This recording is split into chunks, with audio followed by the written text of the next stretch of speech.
What would make this an especially useful conversation for you today?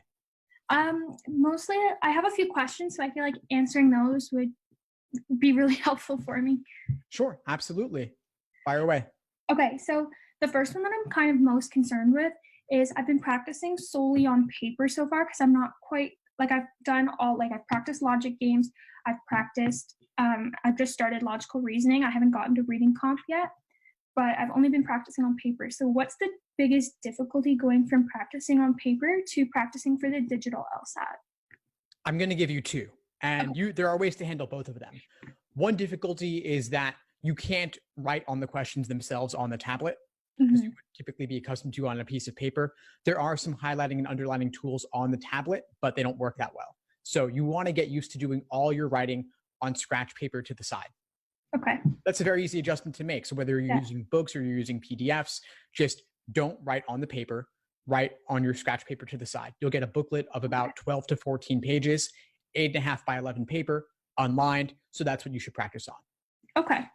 The second thing is a little bit tougher, which is that you can only see one question at a time on the tablet. Okay. So you can just narrow your focus to one question at a time, or you can take a piece of paper, cut out a square in it that is about the size of an LSAT question, and just place that over your book. Okay.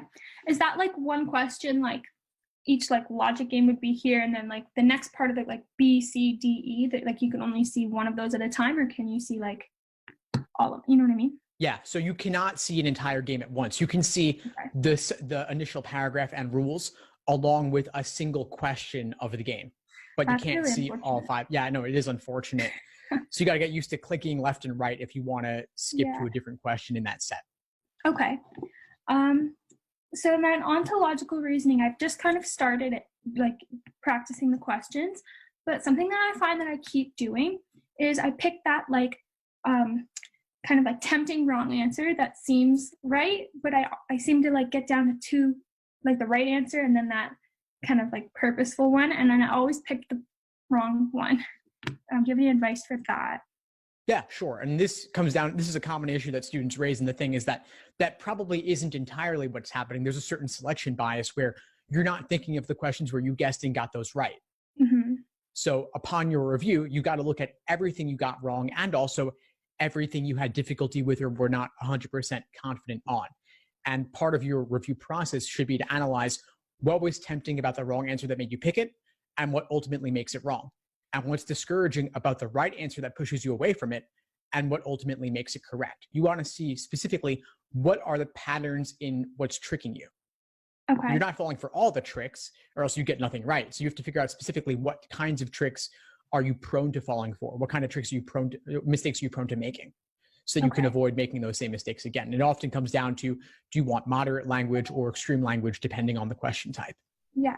So that would kind of apply to everything too, like every section, like find those patterns that you're making, like find those mistakes and really kind of like delve into it. Don't just be like, oh, yeah, got it wrong. Like, of course. Yeah. And this is the thing that's, I think, too often overlooked in LSAT prep. Students want to do lots and lots of questions and lots of exams, but don't spend enough time reviewing. But reviewing is really where the growth comes from. Okay. So like the study books that I'm using, they have like a little section on like, this is the wrong answer. Like, this is how students pick these wrong answers. And I find that I like not like at the end after the questions, it's before you even get to the questions. It tells you these are some like mistakes that students make. But I find I skip over that because if I read it, then I tend to make those mistakes thinking like, get it confused in my head. Would you recommend to read those? So what do you think about that? If it's not helping you, then don't do it. Okay. I mean, I think that books are good for giving you a foundation, like an overview of the theory of the exam. But once you've got that down, then you've got to focus on just doing the questions and your own review process. And after you review on your own a bit, if it's still not totally clicking, then you could look at explanations. Okay. So something else that I find I struggle with is timing. Sometimes, like, especially with the logic games, sometimes I'll take 4 minutes to do a set of logic games, get them all right. Sometimes I'll take 10 minutes, get 3 right. like, how do you get consistent with it? Is it just practice, practice, practice? Well, not all games are of equal difficulty, so I wouldn't expect you to take the same amount of time for every single one. Mm-hmm. Some games are easier, that it's great if they take 6 minutes or less, so 4 minutes is an awesome time frame there. Other games might take 10 or 11 minutes, and that's to be expected. Okay. Now, practice is the solution, of course, and you want to focus on game types that give you trouble. And so a lot of times ordering games are easier than grouping games, so you might want to spend more time on grouping games. And then the toughest games of all that are more curveball type, that don't really fit into a neat category, after you've mastered the basic types, you should focus on those too. Okay. So just kind of practice. Yeah, just practice. All right. And then basically overall, like, what's your best advice to get a good score, like, besides practice? That's a pretty broad question. Can we narrow it a little bit? I think, like, logic games specifically, like, it's kind of like hit or miss sometimes if I get them. So, like, what's your best advice to tackling those to get a good score on that section? Well, for games, like I said, there's ordering, there's grouping, there's combinations of both ordering and grouping. Then there's the less common types like mapping and pattern and circle games. So focus on the basic types until you're reasonably proficient in those and scoring fairly well.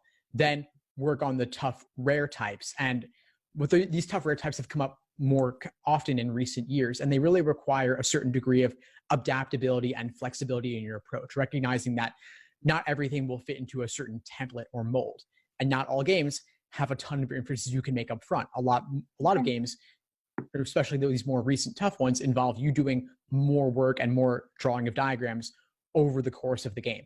So don't expect that everything will be neatly within a template, and do lots of these curveball games so that you get used to putting yourself in difficult, uncomfortable situations and realizing that there still is an underlying logic or principle beneath the game that helps you solve it just the same.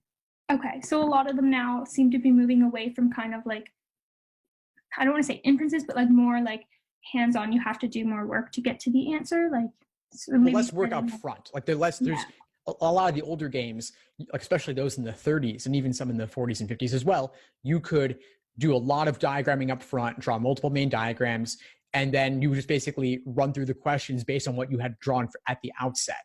Some of these newer tough games, there just isn't as much you can do up front, and it requires more holding some of these abstract rules in your head and then applying them consistently to draw more diagrams over the course of the game.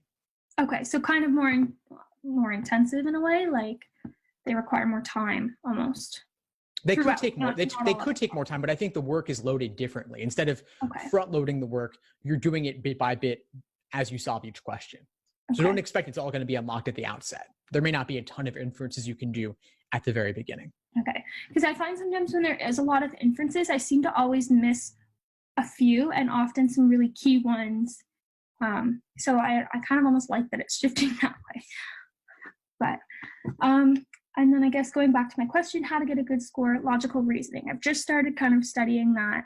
And like I said, I keep picking those wrong questions. What's a good way to get really familiar and with all like the different kinds of like questions that they ask?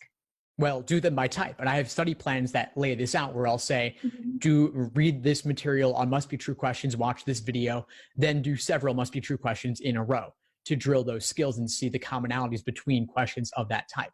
So do a couple dozen must be truths, a couple dozen necessary assumption, sufficient assumption, and so on. So basically there's about 15 different types of logical reasoning questions. Do them by type first so that you understand the proper perspective from which to view that question type. And then once you have familiarized yourself with each of those types, then you could do them as sets of a single section where they're all scrambled up. Okay.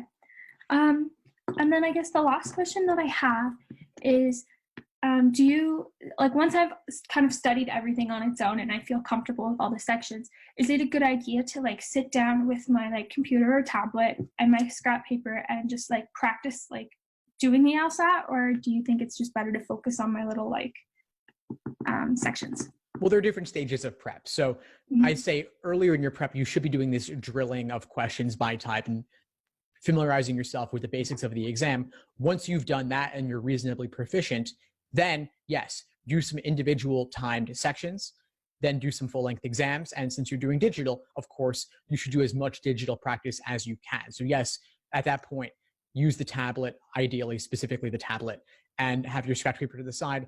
LSAC has a couple of exams on their site at familiar.lsac.org, so you can play around with the digital LSAT functionalities. Okay.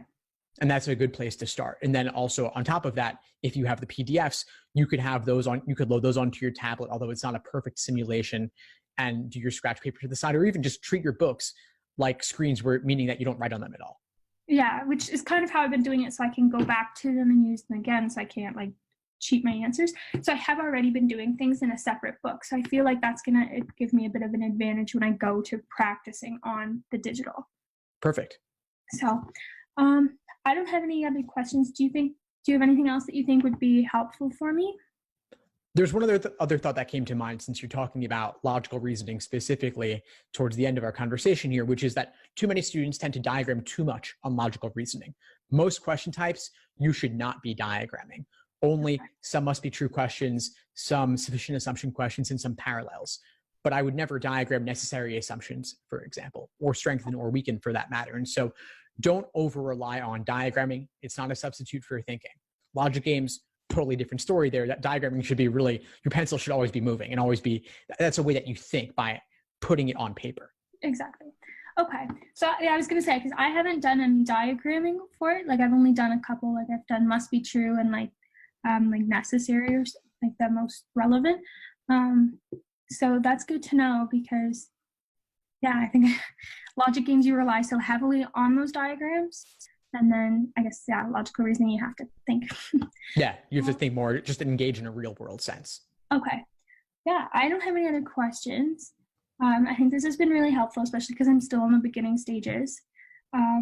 Yeah, thank you so much. I'll be looking forward to following your podcast and your YouTube videos, and hopefully that'll help me even more. Fantastic, Claire. I'm really glad I was able to help. What would you say is the biggest insight you got from our call today? I think, honestly, that last comment about the logical reasoning and not diagramming, because like you're so used to doing it in logic games that you think it should be something that's applied all the way through. So I think that's something that really is going to stick with me. Glad to hear. Well, please keep in touch and let me know if I can help in any way as you move forward. I will. Thank you so much. Thanks for tuning into the show. Please subscribe if you haven't done so already to be notified of new episodes as I release them. And feel free to reach out if you need anything at all as you move forward with your prep. I'm happy to help however I can. In the meantime, I'll wish you all the best and take care.